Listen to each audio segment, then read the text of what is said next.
तो भाई लोग कैसे हो आप लोग। तो स्वैलोड स्टार के नेक्स्ट इन नोवेल के एपिसोड नंबर 64 में आपका स्वागत है। तो चलिए शुरू करते हैं, लेकिन इससे पहले अगर आपने मेरे चैनल को सब्सक्राइब नहीं किया है तो सब्सक्राइब करके बेल आइकन दबाना ना भूलें।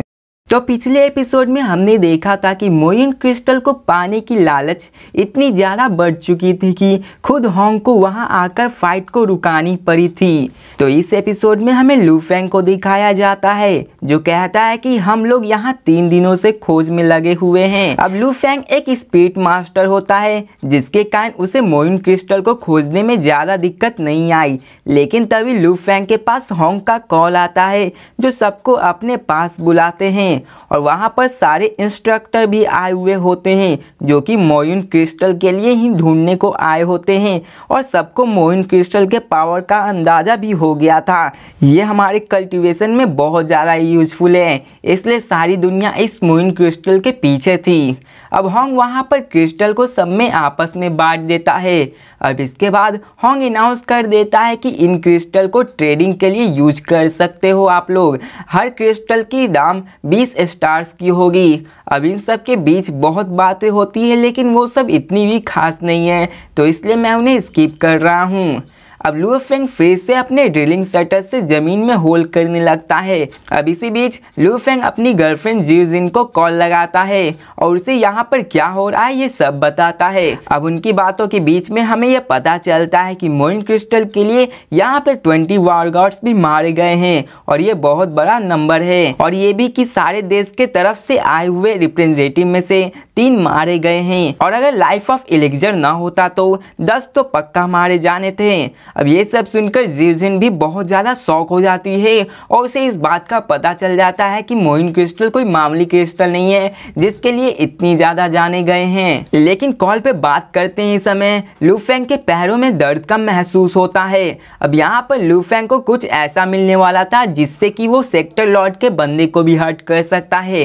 अब आपको सेक्टर लॉर्ड के बारे में नहीं पता है तो मैं सिर्फ रेफरेंस के लिए बता दूं कि ये बहुत ज़्यादा पावरफुल होते हैं। ये इतने रेयर होते हैं कि और ये 1000 गैलेक्सीज में से एक ही बन पाते हैं, और इनकी पावर आप इस बात से अंदाज़ा लगा लो कि ये खुद का स्मॉल वर्ल्ड भी क्रिएट कर सकते हैं जो कि कोई मामूली बात नहीं है। और अगर आपको स्वैलोड स्टार के कल्टीवेशन रैंक के बारे में जानना है तो आप लोग कमेंट में लिख के हमें बता सकते हो, मैं उस पर एक सेपरेट और डिटेल वीडियो जरूर ले आऊँगा। तो चलिए वीडियो में आगे बढ़ते हैं। अब लू फेंग उस जगह से पीछे हो जाता है और वो सोचने लगता है कि मेरे पास डबल एस ग्रेड आर्मर है, ऊपर से ब्लैक गॉड सूट की प्रोटेक्शन भी है, तो आखिर मेरे पैरों में ये दर्द कैसे हो रहा है और आखिर क्या चीज है जिसके कारण मैं हर्ट हो चुका हूँ। अब वो वहां से 10 मीटर पीछे हो जाता है और अपनी स्पीड पावर से वहां की जगह को स्कैन करने लगता है। तो उसे वहां पे जहां पे वो हर्ट हुआ होता है उस जगह एक मेटल का टुकड़ा मिलता है। अब लू फेंग उसे उठाता है तो उसे उठाते ही उसे पता चलता है कि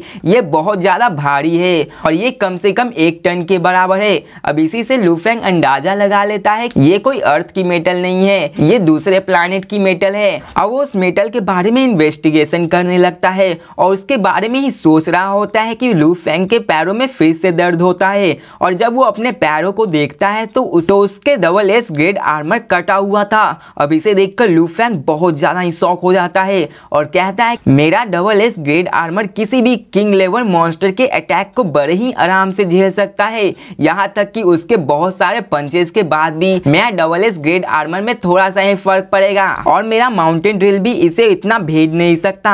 मैं तो अपनी स्ट्रेंथ भी यूज नहीं कर रहा था, मैं तो अपने पैरों को उस पर रखा था और मेरा double S grade armour cut गया। अब लू फेंग उसे उठा लेता है और उससे डबल एस ग्रेड पे हमला करता है। अब लू फेंग वहां पे अपनी सिर्फ 10% ही यूज कर रहा होता है, उसका डबल एस ग्रेड आर्मर के टुकड़े हो जाते हैं। अब इसे देखकर लू फेंग का दिल जोरों से धड़कने लगता है क्योंकि लू फेंग के पास कोई डिवाइन वेपन से कम नहीं मिला था। अब इसे पाकर वो डिसाइड करता है कि वो इसे किसी को नहीं बताएगा, यहाँ तक कि होंग और थंडर गॉड को भी नहीं, क्योंकि कोई भी नहीं चाहता कि लू फेंग जैसा आदमी के पास इतना खतरनाक वेपन हो जो कि अपने रोलिंग शटर से ही इतना खतरनाक है। और अगर लू फेंग के पास इतनी खतरनाक वेपन है तो किसी को भी आराम से मार सकता है। लू फेंग उस मेटल के टुकड़े को पाकर सोचता है कि मैं इस मेटल के टुकड़े की मदद से 3rd, 4th और 5th एल्डर को आराम से हैंडल कर सकता हूँ, यहाँ तक कि मैं होंग और थंडर गॉड को भी परेशानी में डाल सकता हूँ या फिर उनसे जीत भी सकता हूँ, लेकिन मैं इतना श्योर नहीं हूँ। अब लू फेंग उस टुकड़े को और जांच करता है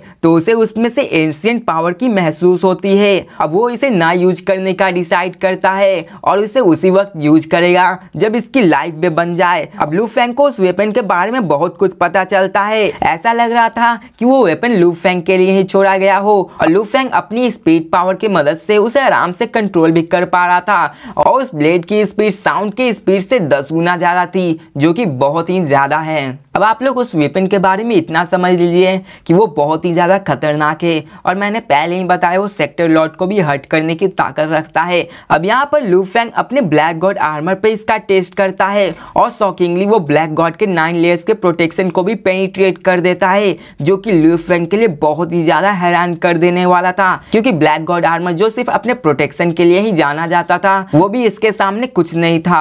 अब लू फेंग यहीं पे नहीं रुकता और वो और भी जमीन के अंदर जाने लगता है। यहाँ पे लू फेंग सिर्फ 3000 मीटर के नीचे ही था, लेकिन वो और भी नीचे चलता गया और वहाँ पे 15000 मीटर नीचे चला गया। वहाँ पे उसे गेट दिखता है, जिसे देखकर लू फेंग को अंदाजा हो जाता है कि ये कोई एंशिएंट सिविलाइजेशन ही हो सकती है। अब लू फेंग को पता था कि धरती पे पहले से ही एंशिएंट रून डिस्कवर हो चुके हैं और होंग और थंडर गॉड उन्हीं रून्स के कारण आज इतने ज्यादा पावरफुल है कि वो top most power houses of the earth हैं। अब लू फेंग को वहाँ पर सिल्वर व्हाइट मेडल का डोर दिखता है और लू फेंग अपनी सोरिंग शटर का यूज करके सामने रास्ता बनाता है और जितने भी पत्थर होते हैं उन्हें काट देता है।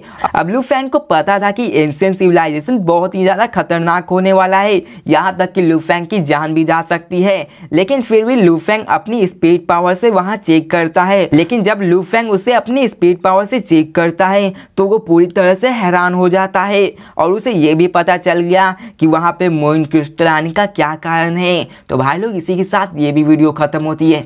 अगर आपने इस वीडियो पे 50 लाइक वो भी 24 आवर्स में ले आए तो मैं कल इसका 2 पार्ट अपलोड कर दूंगा। तो मिलते हैं नेक्स्ट वीडियो में, तब तक के लिए बाय।